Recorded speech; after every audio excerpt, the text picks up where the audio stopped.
বন্ধুরা কেমন আছো? আজকে আমি বাড়িতে হান্ডি চিকেন বানিয়ে সর্বপ্রথমে আমি দাদাকে মাটির হাঁড়িটায় মাটি লাগানোর জন্য দিয়েছি, যেহেতু গ্যাসে রান্না হবে, না হলে হাঁড়িটা ফেটে যাবে। আমি মাংসটাকে ভালো করে ধুয়ে নিচ্ছি, আর আমি এখানে মাংসটাকে ভালো করে চিপড়ে জলটাকে ঝরিয়ে নিচ্ছি। আর আমি নিয়ে নিয়েছি আদা রসুন পেস্ট আর সব রকম গুঁড়ো মশলা, আর নুন হলুদ সর্ষের তেল দিয়ে ম্যারিনেট করে নিয়েছি। আর কিছুক্ষণের জন্য আমি এটাকে ঢেকে রেখেছিলাম। আলু পেঁয়াজ কেটে নিয়েছি, এখানে হাঁড়ি গরম হয়ে গেছে, তেল ঢেলে দিলাম। এবার আমি বন্ধুরা তেজপাতা, শুকনো লঙ্কা, জিরে ফোড়ন দিয়ে দিলাম। এবার আমি পেঁয়াজ কুচি, লঙ্কা কুচি দিয়ে দিলাম।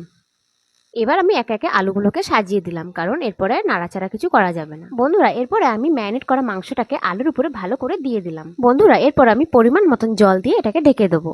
তো বন্ধুরা আমি প্রথম রান্নার ব্লগ ভিডিও বানিয়েছি, তোমাদের কেমন লেগেছে অবশ্যই কমেন্ট করে জানিও। আর আমার পেজে যদি নতুন হয়ে থাকো তাহলে অবশ্যই ফলো করে দিও। তো বন্ধুরা এটা হতে 20 থেকে 25 মিনিট টাইম লাগবে। তো আমি এদিকটায় সবকিছু পরিষ্কার করে নিই। এটা 20 থেকে 25 মিনিট কমপ্লিট হয়ে গেছে। তো এটাকে আমরা এখন খুলে নেব। তো কি সুন্দর একটা স্মেল বেরোচ্ছে, কি বলবো, মানে অসাধারণ। তোমরাও সবাই একটু ট্রাই করো বাড়িতে প্লিজ। তো বন্ধুরা মাংসটা খুব সুন্দর সিদ্ধ হয়েছে। তো আমি একটু খেয়ে দেখবো, কি বলবো, দারুণ হয়েছে, মানে বলার ভাষা নেই, এত সুন্দর হয়েছে। তো নেক্সট দেখা হবে পরের ব্লগে। তো সবাই ভালো থেকো, সুস্থ থেকো, শুভরাত্রি। আর আমি এখন খাচ্ছি হান্ডি চিকেন।